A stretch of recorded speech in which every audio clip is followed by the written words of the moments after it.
Fala, Manduzeira. Esse aqui são os alunos do segundo A fazendo um podcast tranquilo, que de tranquilo não tem nada. E muito simples, que vai ensinar algumas coisas que o senhor já sabe. Mas tudo bem. Então, nós vamos falar um pouquinho sobre o renascimento cultural, né? Uma parada aqui contigo. O Mestre tem estudado na escola, né? Ter dado aula pra gente sobre isso. O senhor quer um podcast nosso sobre o renascimento cultural, né? Então vamos lá. O renascimento cultural é facilmente confundido com o renascimento comercial e urbano, porque ambos têm o mesmo contexto. Não é aquela superação de Idade Média e a entrada para a Idade Moderna, mas os nomes precisam ser muito bem claros, muito bem separados. Renascimento comercial e urbano é muito mais voltado para aquela parada de comercial, né? Aquela parte do onde a economia vai ter a mudança e também para a parte urbana, onde vai ter a política com uma grande mudança. Então tá. Se o senhor quiser enxergar dessa forma o renascimento comercial, sendo o renascimento comércio, você vai compreender bem. E o renascimento urbano, o renascimento das cidades. Então, afinal, na Idade Média, você não tinha um comércio desenvolvido. A maioria dos comércios eram através dos campos e você também não tinha cidade. Os grandes centros, maior número de população, ficava muito mais para o lado do campo, onde os feudos se localizavam. Isso aí é o renascimento cultural. Ele tem esse nome porque agora ele vai abranger uma outra área, vai arranjar a parte cultural. O nome está dizendo, o renascimento já está implicando que algo vai renascer e uma das coisas mais importantes para aprender é a história. Renascimento cultural tem uma prepotência enorme dizer que não existe cultura na Idade Média, mas tem um pouco de verdade aí também. Quando a gente entende que a Idade Média é um período onde você vai ter 11 medievalismos, a Igreja Católica vai se influenciar, vai se meter em muitos setores da sociedade, fazendo com que você não consiga ter espaço para um pensamento que hoje é tido como normal. O racionalismo, ele é muito simples, o método científico. Ele vai ser usado para você conseguir pensar sobre as coisas da melhor forma.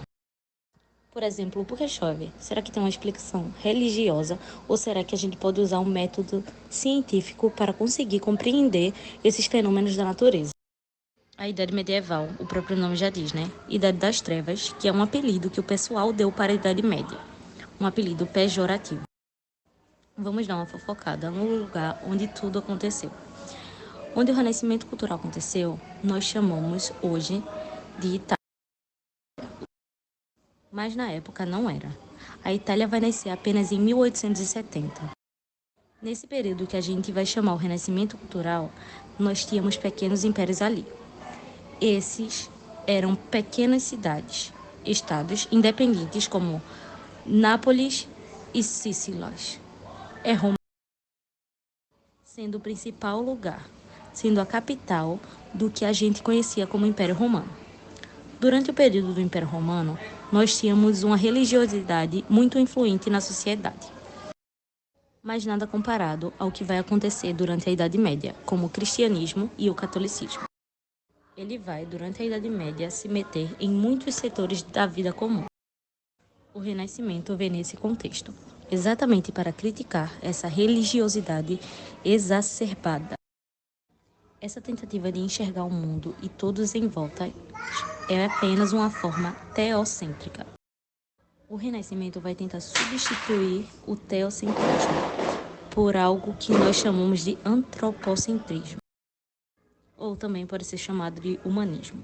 É basicamente tentar adquirir o conhecimento do mundo não através da perspectiva religiosa, mas sim observando o homem ou observando também as coisas que o homem faz.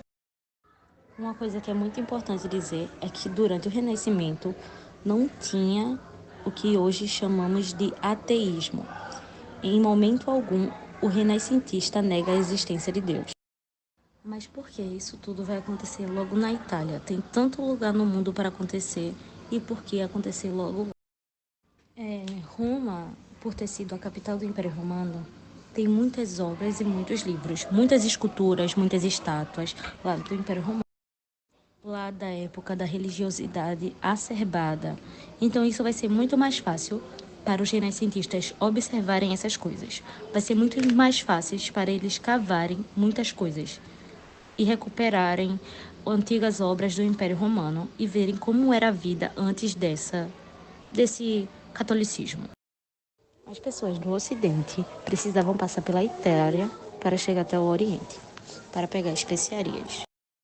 E com isso, um fluxo enorme de pessoas de todos os tipos e todos os lugares do mundo passavam pela Itália, fazendo com que a Itália tivesse um boom comercial. O comércio era algo muito importante.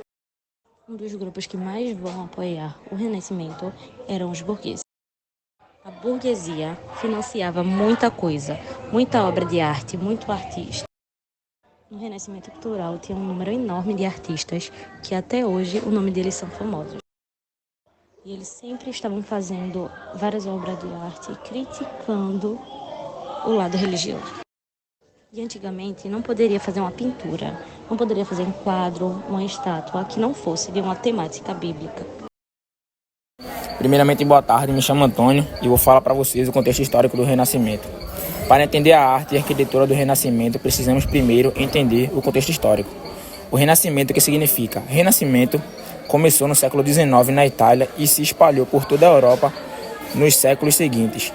Foi um período de redescoberta da cultura clássica grego-romana, impulsionado por avanços nas ciências, literatura e filosofia. Boa tarde, eu me chamo Camille. A arte renascentista é conhecida por sua ênfase no realismo, perspectiva e humanismo. Artistas como Leonardo da Vinci, Michelangelo e Rafael exploraram novas técnicas para reapresentar o corpo humano e a paisagem com precisão nunca vista antes. Vamos falar sobre algumas técnicas e inovações mais importantes. A primeira, perspectiva linear. Uma técnica que cria a ilusão de profundidade como superfície plana. Filippo Bruschi, francamente creditado com a primeira demonstração dessa técnica. A segunda, Chicorosco, o uso de luz, sombra para dar volume, profundidade às figuras. Leonardo da Vinci foi um mestre dessa técnica. A terceira, esfumato, uma técnica esfumação que suaviza as transições entre cores, tons. Leonardo também foi muito famoso em seu uso dessa técnica, especialmente na Mona Lisa. Boa tarde, meu nome é Nicolas. Vamos dar uma olhada mais de perto em alguns dos mestres da arte renascentista e suas obras-primas. Leonardo da Vinci, conhecido por A Última Ceia e Mona Lisa.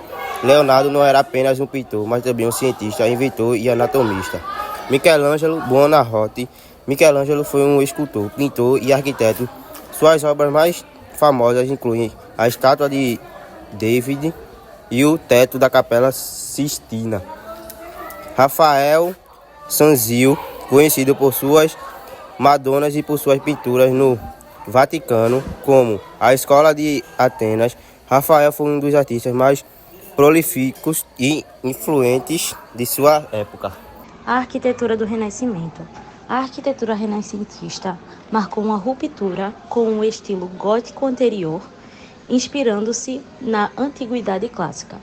Os arquitetos procuraram harmonia, proporção e simetria. Vamos explorar alguns dos elementos-chave. Primeiro, cúpulas. A cúpula é um exemplo notável. Esta cúpula revolucionou a arquitetura com seu design autoportante. Depois, temos as colunas e arcos. Inspirados na arquitetura romana, os renascentistas usaram colunas dóricas, jônicas e coríntias, bem como arcos de volta perfeitos. Depois temos as fachadas simétricas. A fachada exemplifica o uso de proporções clássicas e simetria, influência e legado. A influência da arte e arquitetura renascentista se estendeu muito além da Itália. Estes estilos foram adotados e adaptados em toda a Europa e, eventualmente, em todo o mundo. O Renascimento abriu caminho para o Barroco e outras formas de arte e arquitetura. E suas ideias sobre perspectiva e proporção continuaram a influenciar artistas e arquitetos até hoje. Obrigada por se juntar a nós nessa exploração da arte e arquitetura